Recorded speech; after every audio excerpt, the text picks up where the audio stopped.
En esta oportunidad les voy a hablar sobre macroenzimas y voy a comentar sobre 3 casos clínicos.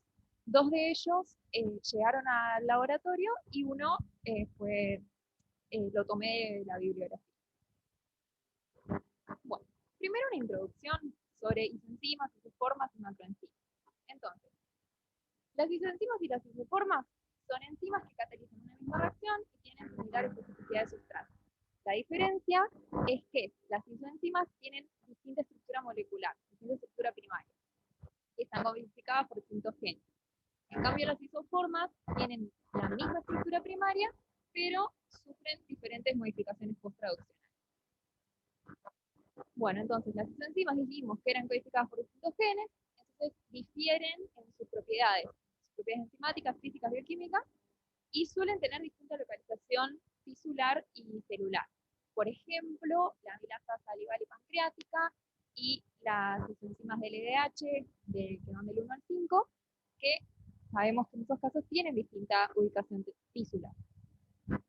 Después, las isoformas, habíamos dicho entonces que tenían la misma estructura primaria, pero distintas modificaciones posttraduccionales, como fosforilación, conjugación, pueden ser distintas formas alostéricas de una enzima, distintos polímeros de una misma subunidad, pero ninguna de estas modificaciones es vital para el sitio fin. Habíamos dicho que tenían la misma función. Ejemplos de esto es, por ejemplo, la fosfatasa alcalina, ósea y hepática, que difieren en su contenido de ácido ciálico. Hay que tener en cuenta que la fosfatasa alcalina también tiene isoenzimas, y son dos cosas diferentes. De la isoenzima tejido en específica tenemos isoformas ósea y hepática.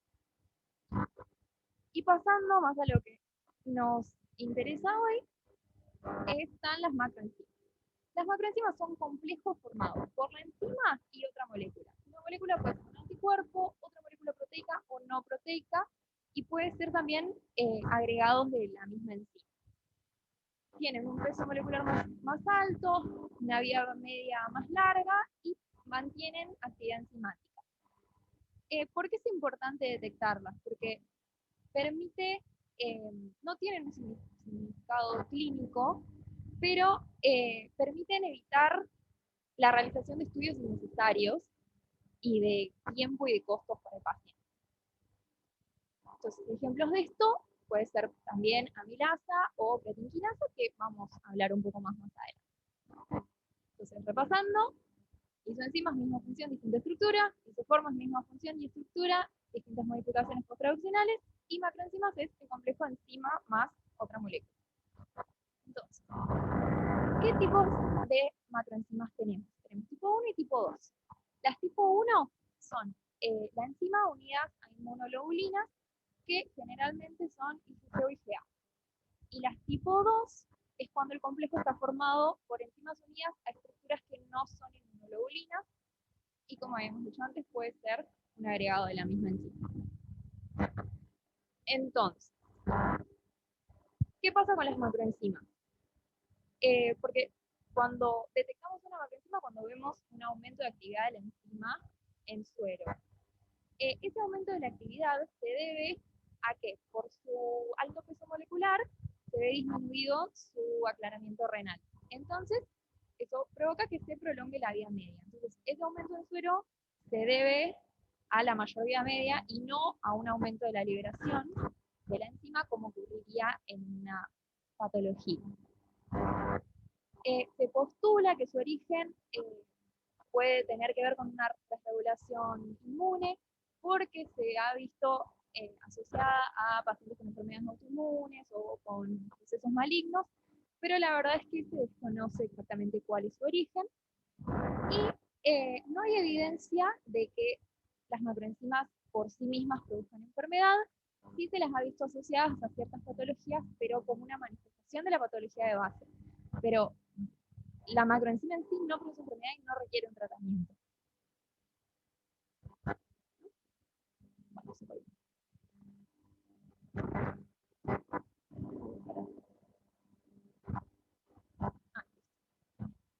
Bueno, algunos ejemplos. Podemos tener macroenzimas de muchísimas enzimas, ASAT, amilasa, fosfatasa alcalina, LDH, y cada una puede llegar a dar los dos tipos de macroenzimas o uno solo. En algunos casos se sabe que está asociada a alguna enfermedad, en otros casos no, es en pacientes asintomáticos. Y también puede ser, como vemos en el caso de amilasa, que sea iatrogénica por ciertas medicaciones que se unan a la enzima y generen un complejo. Bueno, pasando entonces al primer caso clínico. Primero vamos a hablar de la aspartato aminotransferasa. Entonces, llega al laboratorio una paciente de 23 años de edad que tenía antecedentes de síndrome de ovario poliquístico y tomaba anticonceptivos orales. Tomaba alcohol ocasionalmente y los demás antecedentes no eran de riesgo. En el primer control, cuando llega al laboratorio, se observa que tiene un valor elevado de ASAT con el hepatograma normal y ninguna evidencia de algún otro trastorno. Como la paciente estaba asintomática, se decide repetir los estudios al mes y a los 2 meses, y se obtienen los mismos resultados. Entonces, vamos a ver en más detalle el estudio cuando la paciente ingresa al laboratorio. Comprobamos que está todo dentro del rango de referencia, excepto ASAT, que está bastante elevado. Entonces, hablando un poco de ASAT, ¿dónde se encuentra? Esto quedó en el hígado, en el músculo esquelético, en el riñón, músculo cardíaco y eritrocitos principalmente, también en otros lugares, pero en general cuando se observa un aumento de ASAT, lo primero que se piensa es trastorno hepático y seguido de eso un trastorno del músculo esquelético. Entonces, en esta paciente, ¿cómo se abordó el diagnóstico de esta paciente? Primero se corroboró que había una elevación aislada de ASAT. Entonces se revisó la historia clínica y se hizo un examen físico completo, la paciente estaba asintomática, y se repitieron las pruebas hepáticas para confirmar el resultado. Lo siguiente era realizar pruebas adicionales para terminar de descartar la etiología hepática y ver a qué se podía deber ese aumento en la transaminasa. Dentro de esas pruebas adicionales dentro de esas etiologías se encuentran las macroenzimas. Bueno, entonces, le hicieron muchos más estudios para descartar las otras etiologías y todo dio dentro del rango de referencia. Nada de las pruebas adicionales que le hicieron indicaba alguna patología y la paciente continuaba asintomática. Entonces, luego de que estuvo 6 años la paciente asintomática, pero mantenía ese valor elevado de ASAT, se les ocurrió que se podía tratar de una macroenzima. Y recién ahí, después de 6 años, decidieron estudiar la macroenzima. ¿Qué fue lo primero que hicieron? Fue una precipitación con PEG, que el PEG permite que precipiten las inmunoglobulinas y los complejos formados por las inmunoglobulinas porque sustrae solvente. Bueno, se mezcla el suero con PEG y un control de suero diluido a la mitad. En cubo se centrifuga y se mide la actividad. En este caso hicieron el paciente por triplicado y como control usaron muestras de 5 pacientes que tenían ASAT elevada, pero que no era aislado, era asociado a un cierto cuadro clínico. Entonces, ¿qué vieron? Se vio que el porcentaje de precipitación, el porcentaje de actividad en el precipitado es cuánto de la enzima quedó en el precipitado, que es el indicativo de si hay macroenzima o no. Se ve que en la paciente el porcentaje de precipitación es muy alto, en cambio en los controles va en un rango de entre 30 y 65 con un promedio de 55. Hay bastante diferencia entre paciente y controles. Entonces, como les dije recién, el porcentaje de actividad en el precipitado, que indica la actividad enzimática, y se considera como punto de corte el 73%. Otros autores consideran un rango, que entre ese rango es un rango incierto, y qué sé yo, pero en este caso no habría problema igual porque incluso si se tiene en cuenta ese rango, el paciente da por encima y los controles por debajo. Entonces, claramente esto indica que el paciente presenta una macroenzima de ASAT. Bueno, esto permite que no se, cuando vuelve, se registra en la historia clínica, la vuelva a hacer su estudio, si vuelve a tener un resultado elevado de ASAT, no le vuelvan a hacer todos esos estudios que ya la sometieron para determinar la etiología. Ya se sabe que la etiología es esta. Bueno, pasando al siguiente caso clínico, esta paciente sí llegó a nuestro laboratorio y vamos a hablar de creatinquinasa. Entonces, llega a nuestro laboratorio una paciente femenina de 94 años de edad, también aparentemente asintomática, a control, tomaba varias medicaciones y lo que llama la atención es que obtiene un valor elevado de CK total y un valor de CKMB todavía más elevado que CK total. Entonces, enseguida saltó la alarma de que había algún problema analítico o algo que había que revisar. Los demás estudios no sugerían patología cardíaca isquémica, porque claro, esto, CKMB está relacionada principalmente con patología cardíaca.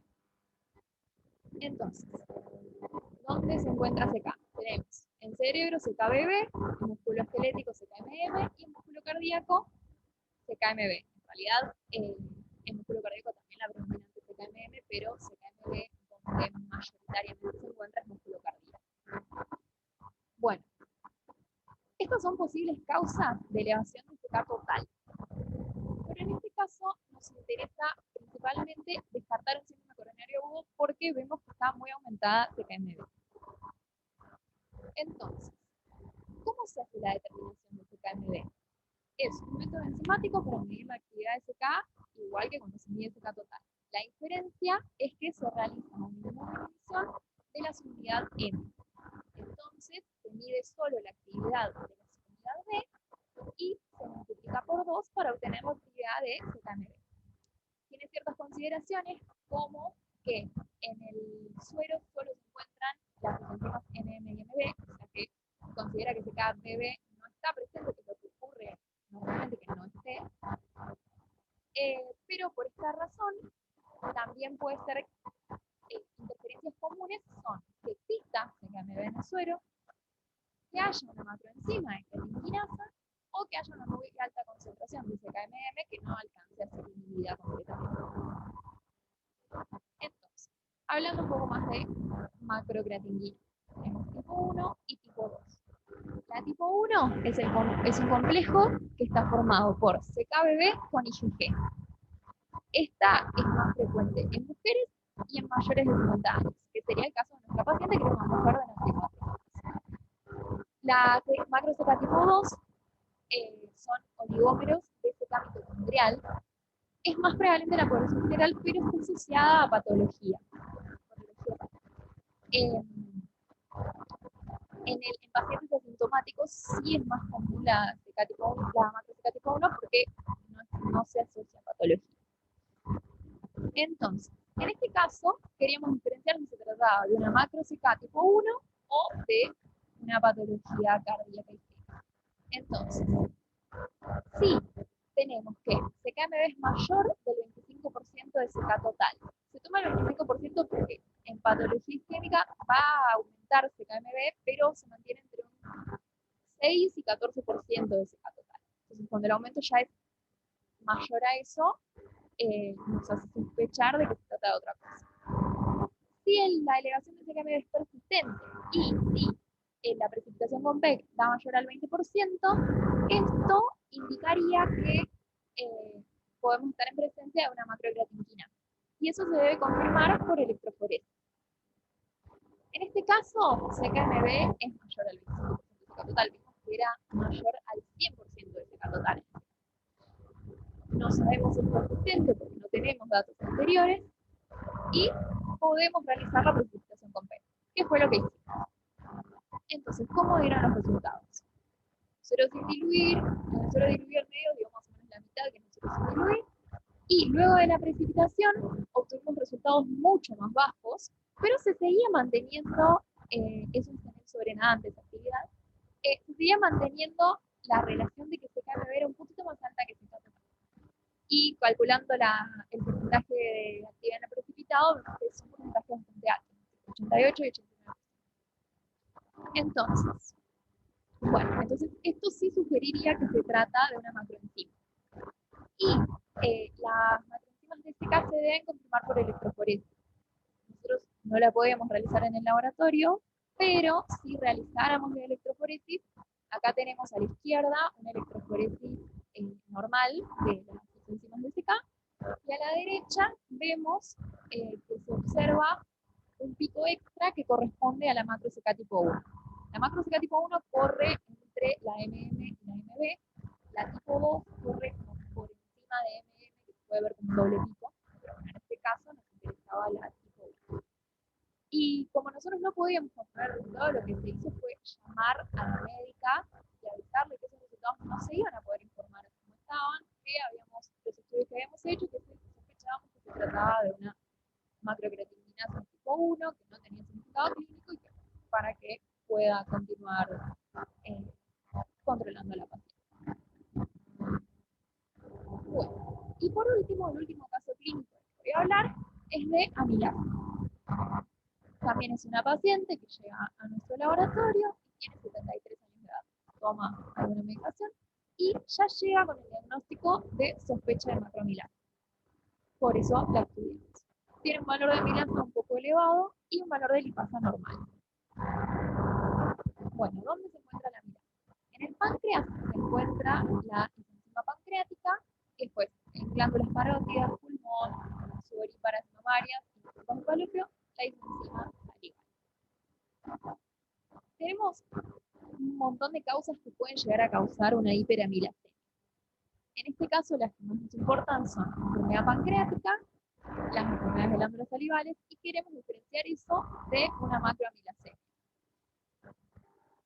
Entonces, revisamos los antecedentes de la paciente y tenía valores de amilasa y lipasa similares desde 2017, que habíamos visto que eran amilasa un poco aumentada, lipasa normal. Eso sugiere que no se trata de una enfermedad pancreática. La función hepática está conservada, la función renal lo mismo, y uno de los diagnósticos diferenciales era que diabetes, y esta paciente tenía glucemia normal y un metabolismo conservado. No teníamos datos de amilasuria, ni tampoco se le habían realizado marcadores de enfermedades intestinales.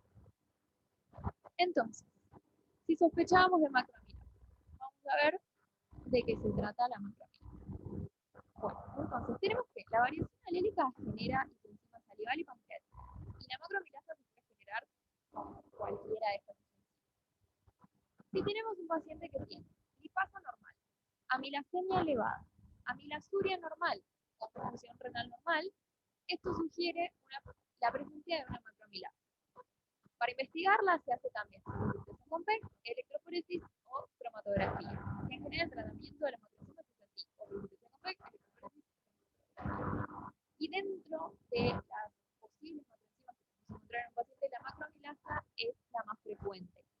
De cualquier manera, esto también puede ser porque sea la más buscada, la más estudiada. Pero porque no hay en la bibliografía los datos de prevalencia eran escasos y diferían de un trabajo al otro, pero en todos los casos la prevalencia macroenzima es baja, que puede estar relacionado con que no se estudia mucho. Entonces, la macroamilasa puede formar tres tipos de complejos. Pueden ser polímeros, son polímeros de alfa-amilasa; pueden ser proteicos, que es la alfa-amilasa unida a inmunoglobulinas, en general el IgA, que es la forma más frecuente; o pueden ser complejos no proteicos, como habíamos visto antes, que puede ser unión a ciertas mutaciones, o puede ser unión a polisacáridos, y esta es la forma más transitoria. Entonces, hicimos de nuevo una precipitación con P, de la misma forma que antes, y los resultados que obtuvimos fue en el suero diluido a la mitad, una actividad más o menos la mitad que en el suero sin diluir, pero en el sobrenadante la actividad seguía siendo bastante elevada. Y cuando calculamos el porcentaje de precipitación de actividad precipitado, era del 24%. Como habíamos visto antes, también se toma el punto de corte del 73%. Entonces, en este caso, este porcentaje no apoya el diagnóstico de macroamilasa. Pero bueno, hay que tener ciertas cosas en cuenta. Los puntos de corte para la precipitación con PEG dependen de la población estudiada y de la concentración de PEG utilizada. Nosotros tomamos este procedimiento de la bibliografía. Y se tomó también el valor de corte de la bibliografía porque no tenemos valores de referencia en nuestra población. Pero también se sabe que para obtener un resultado positivo de macromilasa con la precipitación con PEG, se necesitan valores de macromilasa muy elevados. Y esta paciente tenía un valor de milasa elevado, pero no era tan elevado. Entonces puede ser que... Pero a pesar de todas estas cosas, el porcentaje de recuperación en el precipitado fue mucho más bajo que el valor de corte. Entonces, yo igual sostengo que no está sufriendo una macromilasa. Pero para terminar, como venía con diagnóstico de que se sospechaba macromilasa, para continuar el estudio se podría realizar una electroforesis o una cromatografía. Acá les traigo, esta electroforesis no es de esta paciente y no es la que hicimos nosotros, pero la saqué de un trabajo que estudiaban a un paciente que también sospechaban que podía tener macromilasa. Era un paciente que originalmente le habían diagnosticado pancreatitis aguda porque tenía dolor abdominal y tenía elevación de amilasa, pero como persistía en el tiempo, se dieron cuenta que no era una pancreatitis y sospecharon de macromilasa. Cuando hicieron la electroforesis, se ve el control, que se ven las dosis enzimas bien separadas, y se ve un patrón difuso en el paciente que concuerda con una macromilación. Bueno, para la cromatografía, que es otra forma de estudiarlo, se hace la modificación del método de Friedman, que bueno, es una cromatografía de expresión molecular con la columna de CFAD, y en las fracciones de ilusión se cuantifica. Se cuantifica la actividad de amilasa y se mide también la observancia de 280 proteínas. Es un método largo, costoso, laborioso, no es muy práctico para realizarlo en el laboratorio. Entonces, ¿cómo se vería el perfil de ilusión cromatográfico en el caso de un paciente que presente macromilasa? Como vemos, el primer pico corresponde a la macromilasa, o sea, el pico más chiquito, por eso el primero, el que iluye primero, corresponde a la macromilasa, que es el pico molecular, y el segundo pico a la alfa-milasa. Y también podemos ver en la curva negra es actividad de amilasa y la curva blanca es observancia a 280 nanómetros. Entonces, también en la curva de observancia podemos ver un pequeño pico que correspondería a las inmunoglobulinas que están formando la macromilasa. Entonces, en estos casos, los pacientes sí tenían macromilasa. Yo supongo que nuestra paciente no obtendríamos estos resultados porque la presentación convexa no sugería macromilasa, pero también, como es un método muy sensible para detectar macromilasemia, estaría bueno completar el estudio con eso, sí, verdaderamente sí lo sospecho. Y como conclusión de este Ateneo, lo importante es que tener en cuenta que cuando tenemos un paciente asintomático y que tiene un aumento aislado y persistente de esta enzima, hay que tener en cuenta que se puede llegar a tratar de una macroenzima y hay que investigar. ¿Para qué es esto? Para evitar que se hagan más estudios, más operaciones innecesarias, costosas y que lo hacen perder el tiempo y que incluso pueden llevar a un diagnóstico erróneo o un tratamiento innecesario. Y es importante que si se detecta se registre en la historia clínica para que cuando aparezca en el futuro tampoco se le vuelvan a repetir estas pruebas. Y bueno, acá les dejo la bibliografía y muchas gracias por escucharme.